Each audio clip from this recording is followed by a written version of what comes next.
For the next unit, we're going to talk about crime scene reconstruction, which is chapter 10 in your textbook. I wanted to start with a couple of videos on crime scene reconstruction. I'm going to post the links to both of those videos on my website and ask you to watch them for homework. So, crime scene reconstruction, looking at blood spatter pattern analysis. There's a lot of information you can get just by looking and carefully analyzing what the blood patterns are. Same thing here, same thing here. So what can it tell us? Well, it gives us clues as to where the blood stain came, the distance the blood stain is from the target, the direction from which the blood impacted, the speed with which the blood left its source, the position of the victim, the position of the assailant, the movement of the victim, the movement of the assailant, and then how many blows or shots were given or fired. The value of proper analysis of blood spatter patterns. Well, first of all, the blood stain patterns can be used to prove or refute a suspect's account of what happened. So if you can reconstruct the events of the crime scene, you can verify his story or prove that it's wrong. The information from the bloodstain patterns can possibly be used to reconstruct the events of the crime scene, that along with other information. And then really the benefit is the bloodstain pattern analysis can tell us the how of the crime.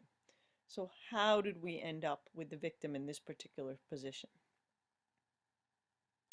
So you need to understand some properties of blood volume. First of all, the average, on average, blood accounts for about 8% of the total body weight. Males have about 5 to 6 liters of blood and 4 to 5 liters for females. In order to be incapacitated, you have to lose about 40% of your blood volume. And that's probably where you're going to end up with death, depending on the person. A blood loss of about 1.5 liters internally or externally is required to cause incapacitation. In other words, you can't move or you're not conscious. So when we look at blood spatter, well, we look at blood drops, and that's one of the first things we're going to do. And when blood drops, we look at it, we say, well, why does it form a circle? Why does it have a curved surface to it when it drops? It lands on a flat surface. Why doesn't it just spread out? And then why, when it's coming down, when it's dripping, why doesn't it separate in the air before it hits the ground? And there are a few physics properties that can answer that question for us. The first one is gravity, then cohesion, adhesion, and surface tension. Briefly, gravity is that force, that pulls the blood to the ground, okay? The droplet becomes longer and wider as it drops, okay?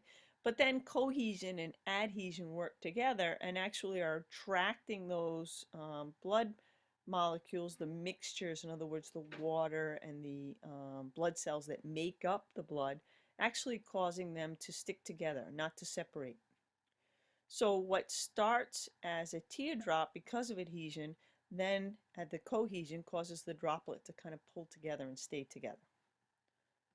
And then that last property, surface tension, that's the force that's going to pull the blood to the surface, pull those surface molecules towards the interior of the liquid.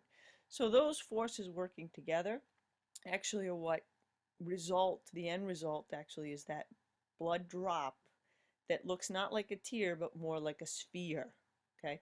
So the result is the surface area is decreased and the liquid resists penetration or separation.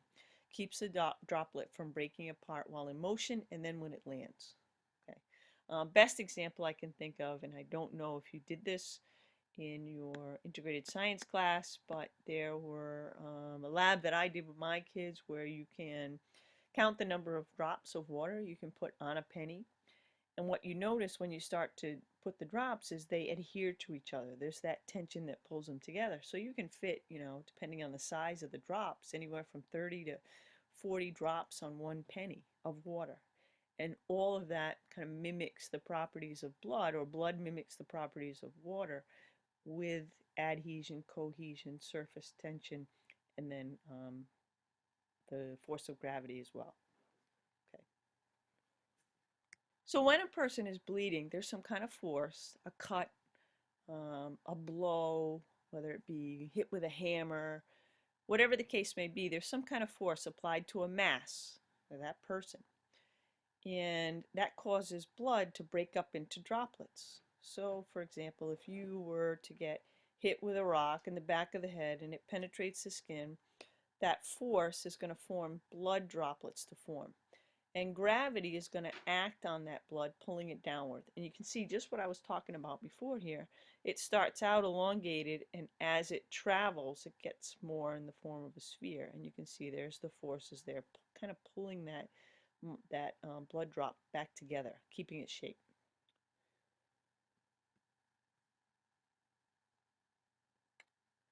So when we look at blood droplets, as I said, there's a lot of information you can tell just by looking at it. You know, first of all, and one of the things we'll do very shortly is determine the height at which that blood was dropped. Okay. We will also look at that blood dropped on different surfaces. So if it's a flat surface, you can see a nice smooth appearance to the blood drop. So like glass or tile or the bench from the desk. If it's a porous surface, in other words, it's going to absorb the liquid, the edges of the drop of the blood may form small spikes.